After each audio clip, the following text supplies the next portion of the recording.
northwest, 5 to 10 miles per hour. Mainly cloudy skies expected again tonight. Chance of thunderstorms. Lows level off around 70. Get weather anytime by calling 824-6101 or online at TaylorvilleDailyNews.com. Right now, it's 72 degrees. WTIM.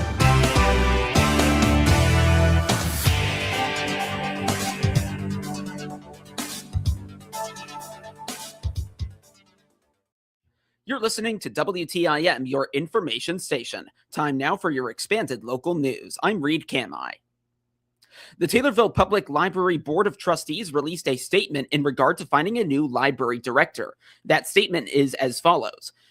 Quote, the trustees of the Taylorville Public Library hold unwavering confidence in our existing library staff. To inform the public of the governance backing our team, our trustees possess a diverse cross-section of professional backgrounds. The library board is comprised of individuals with managerial experience and a collective skill set that ensures the board is fully equipped to think independently, to support our team, and maintain operational integrity. The Taylorville Public Library is actively beginning a structured search for a new director. The Board of Trustees and the TPL staff are committed to continuing all established programs, to serving our patrons, and to promote the betterment of the Taylorville Public Library. We thank the public for their patience and continued support of our staff as we endeavor to serve the Taylorville community, end quote. The library has promoted a processing employee for the library, Mindy Hill, to be the interim library director. Hill will be in this position until the board can find a new permanent library director. For updates on this matter, keep following TaylorvilleDailyNews.com. For information on the Taylorville Public Library and its trustees, visit TaylorvilleLibrary.org/about-us. The Greater Taylorville Chamber of Commerce, alongside the Illinois Department of Veterans Affairs, hosted a career fair Wednesday at the Taylorville VFW, connecting community members with career opportunities across Illinois state government. Along with food and refreshments, attendees had access to 20 state agencies actively hiring, career counseling, and resume assistance. Central Management Services offered workshops on building stronger resumes for state jobs and provided one-on-one career guidance to help job seekers identify positions that match their skills and education. The Hart Media Group attended the event and spoke with April Wolf of the Greater Taylorville Chamber of Commerce, who said the goal of the career fair was to connect residents with state career opportunities while providing the resources needed to improve their chances of landing a position. Hart Media Group also interviewed Michelle Brookins with the Land of Lincoln Workforce Alliance. Brookins highlighted the organization's career counseling, education, and job training guidance, financial aid assistance, personalized career planning, unemployment insurance services, and Illinois Skills Match job search resources. Throughout the day, WorkNet hosted resume workshops, while Central Management Services presented programs for workers with disabilities and veterans transitioning back into the civilian workforce, with multiple sessions offered. The Illinois Department of Veterans Affairs will continue offering additional classes in the coming weeks. For information on the upcoming IDVA classes, visit veterans.illinois.gov/services-benefits/education.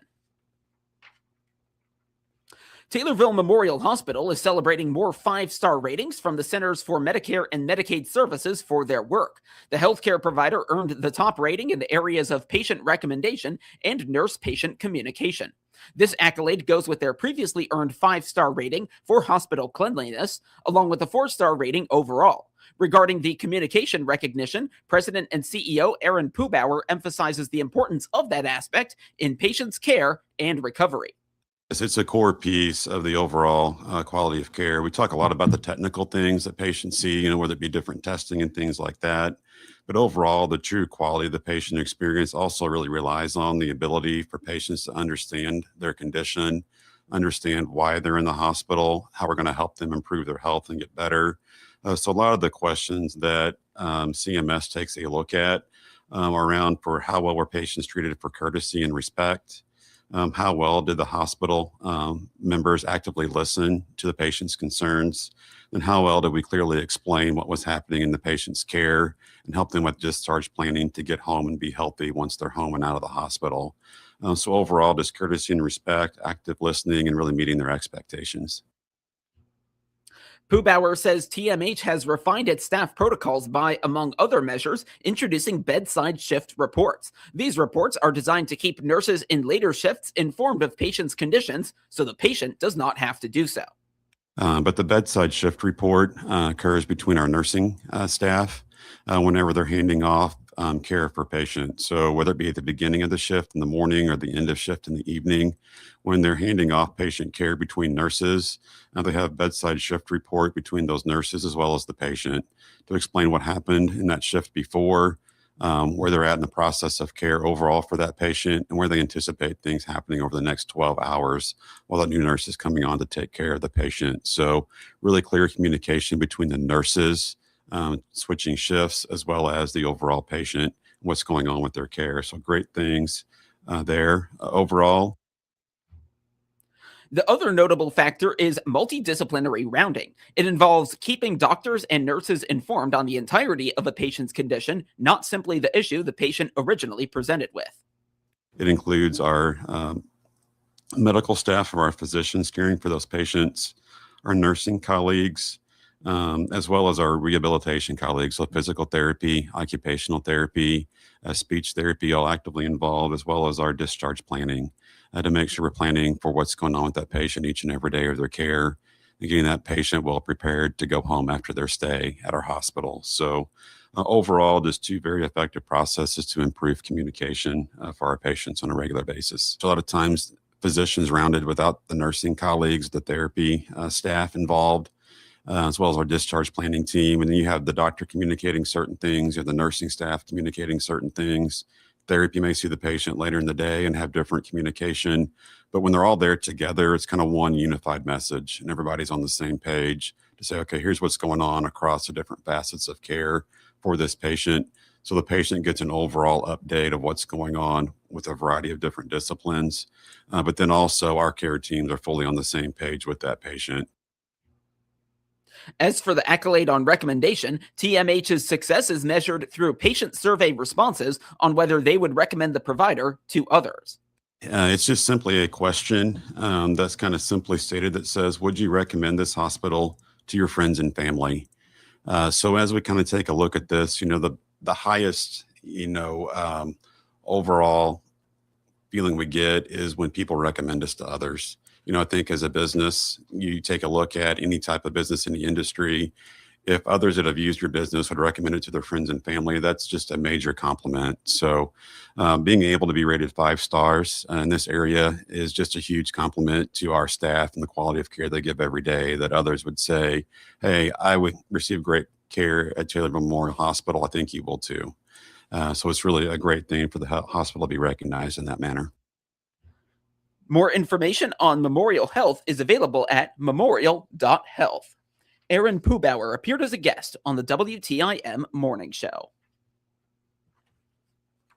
3 young farmers from central and southern Illinois are being recognized for their leadership and growth in agriculture through Farm Credit Illinois' Fresh Roots Directors Cup program. Honorees this year include Bryce Brocklesby of Christian County, Brandon Cummins of Massac County, and Thomas Perkins of Effingham County. The Directors Cup, presented by the Farm Credit Illinois Board of Directors, recognizes young and beginning farmers who demonstrate a commitment to continuous learning, personal growth, and strengthening both their farm operations and rural communities. Each honoree will receive a $5,000 award, a commemorative keepsake, and formal recognition at a board dinner scheduled for Wednesday, August 19th. Bryce Brocklesby began farming in 2017 and became a full-time co-owner and manager of his family's operation in 2019. He farms corn and soybeans, provides custom farming services, and also operates an excavation business. Brocklesby says being selected for the Directors Cup is a meaningful recognition that gives him perspective on his accomplishments in agriculture. Brandon Cummins began his farming operation in 2016 and now operates as a sole owner, raising corn, soybeans, and wheat. He says building his farm from the ground up has been challenging and credits Farm Credit Illinois for providing support and guidance in areas of the business beyond day-to-day operations. Thomas Perkins started farming in 2016 as his family transitioned the operation from his grandfather. He works part-time on the farm and also serves as an operations manager for a local cooperative. He raises corn, soybeans, wheat, and hay, and says the program challenged him to think about long-term goals for his operation. Farm Credit Illinois officials say the award recipients were chosen based on their farming backgrounds, business goals, and vision for the future of agriculture.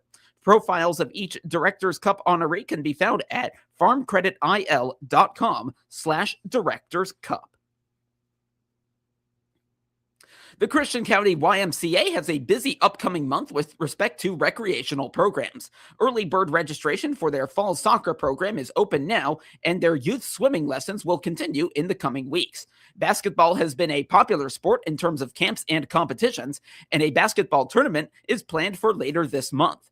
Executive Director Bruce Blanchard is overseeing all these plans and several others. He says the fall soccer program is one of the more popular offerings at the Y.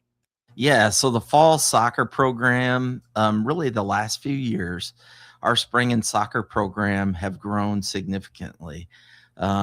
Used to be in the spring, we would always serve, close to 200 people. In the last couple of years, we've served well over 200 kids. And then in the fall, we might serve 130 to 140 kids. And then that's growing to like close to 150 to 170 kids. So our early bird registration is going on now until the 20th of this month. So encouraging people to get out there, save a few dollars and sign up early.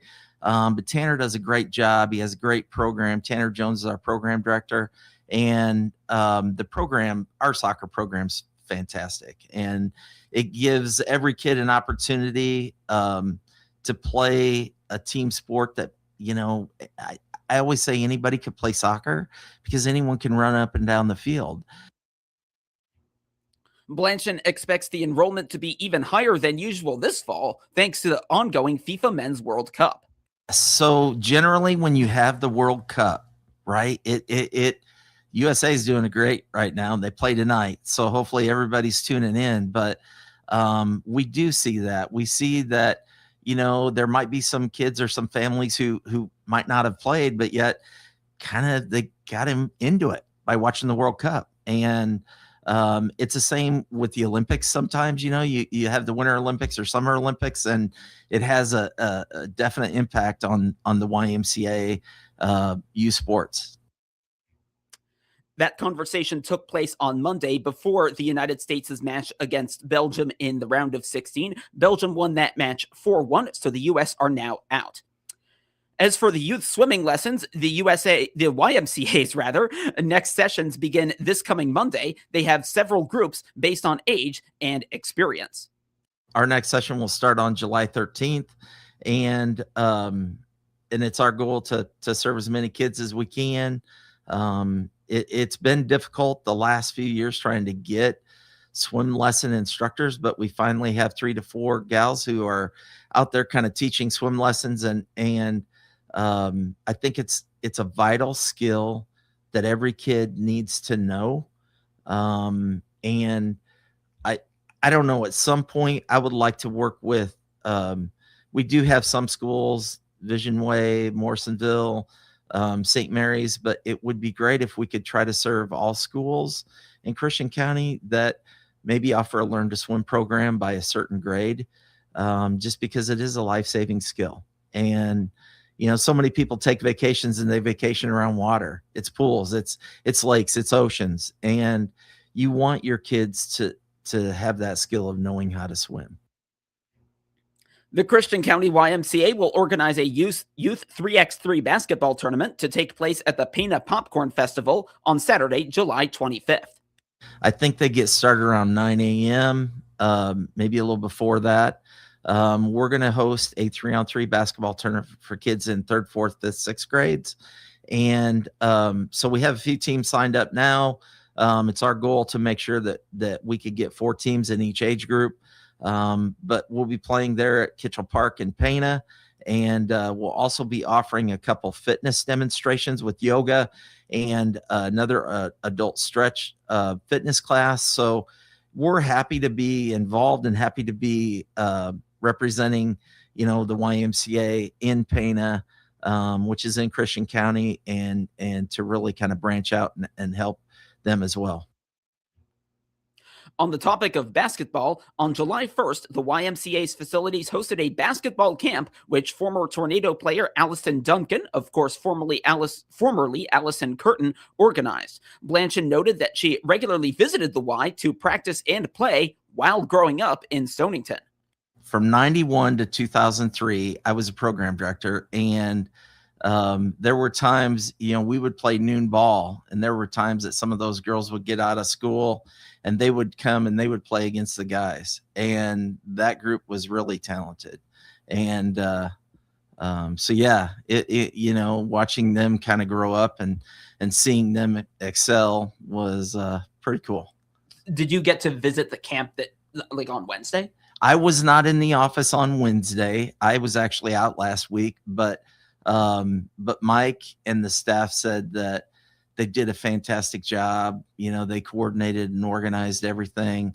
They had plenty of helpers, ex-players, girls and guys that had played here, grew up playing here in Taylorville and Christian County. And then they conducted the camp, and it went really well. More information on the Christian County YMCA, as well as registration for any of the aforementioned programs, is available at ccymca.org. Bruce Blanchard appeared as a guest on the WTIM Morning Show. There is an Illinois Manufacturing Hall of Fame, and among the 2026 inductees under the products category is Nerds Gummy Clusters, and that's according to Mark Densler with the Illinois Manufacturers Association.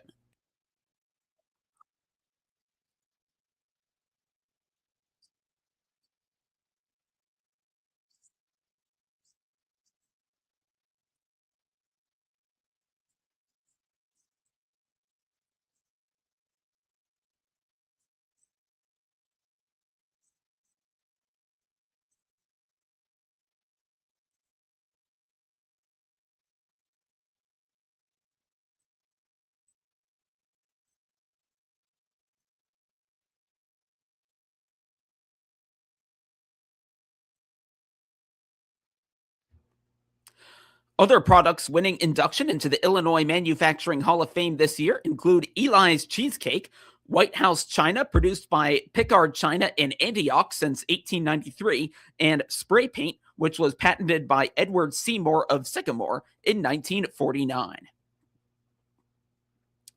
The Better Business Bureau is highlighting the importance of families and caregivers watching out for scams impacting those suffering from Alzheimer's disease. According to the BBB, most scams involve complex mental tasks that often target the most vulnerable, like those living with Alzheimer's. Don O'Brien, a scam investigator, has this message for those families and caregivers.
O'Brien says one of the best ways to avoid scams, if something feels off, tell someone you trust. Now to obituaries, which can be found at TaylorvilleDailyNews.com. 79-year-old Charles R. Durbin of Taylorville died July 1st. A graveside service will take place at Glen Haven Memorial Gardens today at 10. Cremation rights have been accorded. Arrangements are being handled by McClure Funeral Home and Cremation Services in Taylorville. 97-year-old Ramona C. Jack of Kincaid, formerly of Springfield, died on Saturday. Visitation and a funeral took place on Wednesday at Masterson Funeral Home in Kincaid. She is buried at Edinburgh Cemetery. Arrangements were handled by Masterson Funeral Home in Kincaid. 103-year-old Sarjit K. Gill of Taylorville, formerly of Agra, India, died on Saturday. The funeral took place at McClure Funeral Home in Taylorville. 83-year-old Patricia Elaine McWard of Stonington died on Saturday. Visitation is today from 10 till 11 at Sutton Memorial Home in Taylorville. The funeral service will immediately follow. Burial will be at Oak Hill Cemetery. Arrangements are being handled by Sutton Memorial Home in Taylorville. 83-year-old Mary Jane Fesser of Morrisonville, formerly of Palmer, Nebraska, died on Friday. Visitation is today from 3 till 6 at Trinity Lutheran Church in Harville. The funeral will take place tomorrow at 10 at that same location. Burial will be at Morrisonville Cemetery. Arrangements are being handled by a Sally Funeral Home in Morrisonville. And 90-year-old Marilyn Y. Fisher of Maryville, Tennessee, formerly of Mount Auburn and Taylorville, died on Monday. Visitation is Tuesday from 5 till 7 at McClure Funeral Home in Taylorville. The funeral service will take place Wednesday at 11, also at McClure Funeral Home. Burial will be at Mount Auburn Cemetery. Arrangements are being handled by McClure Funeral Home in Taylorville. Get local news anytime at TaylorvilleDailyNews.com and every hour